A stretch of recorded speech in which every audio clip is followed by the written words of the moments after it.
Hello, hope you guys are all doing well. So, if you hear that little background noise, it's because I have a fan on. I have no choice but to record in my room, but it's too hot to record in my room and not have the fan on, so have the fan on. And also, check out this cool Batman shirt I got. Pretty cool, huh?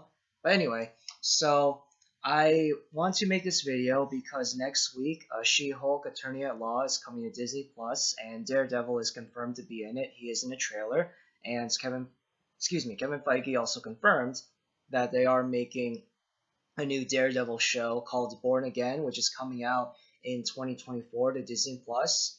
And I'm cautiously optimistic, just like almost everyone else it seems. I love the Daredevil Netflix show. I think Charlie Cox was perfect as Daredevil, and I'm excited to see him return. Wilson Fisk, Vincent D'Onofrio returning also. I was a little bit underwhelmed by his presence in Hawkeye.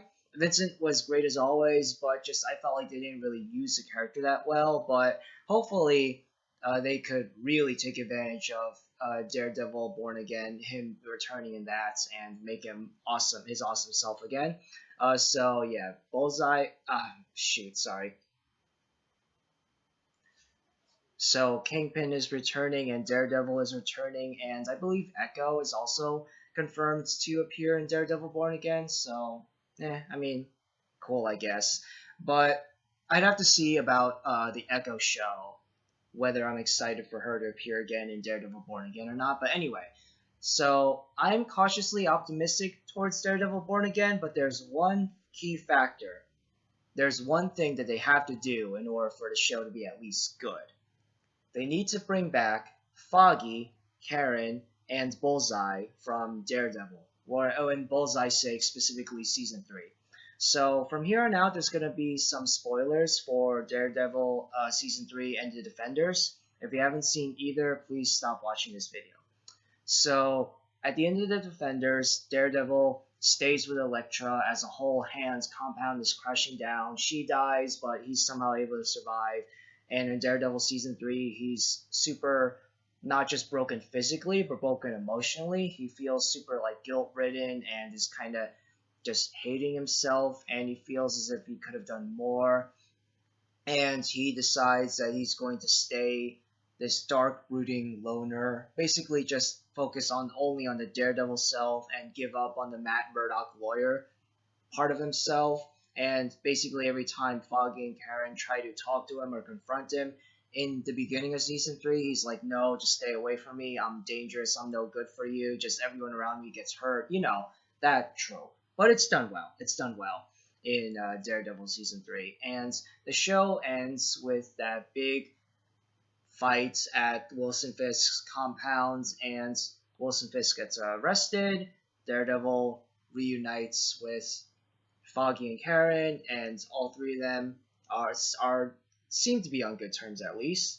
And Bullseye has like back surgery, and he gets his like metal skeleton grafted into his body, and it ends with that admittedly cheesy cliffhanger where he opens his eyes and the bullseye target is in his eyes. But a lot of fans, including myself, were interested to see what would happen next. But then Netflix canceled all the shows. And we would, because Marvel was gonna continue with their Disney Plus stuff, and they didn't want any MCU stuff outside of Disney Plus. So fans were very disappointed, including myself, were a little disappointed that we wouldn't be able to see that storyline go on and that we wouldn't be able to see these characters anymore. But now there's a chance to bring them all back for Daredevil Born Again. And the reason why Foggy, Karen, and Bullseye need to be, in my opinion, in Daredevil Born Again is because, one, for that storyline to continue, I really hope that they continue with that storyline specifically and, make it good, with good writing, hopefully. But also, Foggy and Karen are actually really integral to the show. They're both very interesting characters on their own, but also Matt needs them. The whole point of Daredevil season 3 is that he learns not to be this dark, brooding loner who works alone. He needs Foggy and Karen in his life. He needs this close bonds, this good companionship, community, whatever you call it. He needs them. Like by himself, he's a danger, not just to others, but to himself. And so he needs them around, and they're also, again, they're also such interesting characters on their own. So I think that Foggy, Karen, and Bullseye all need to reappear.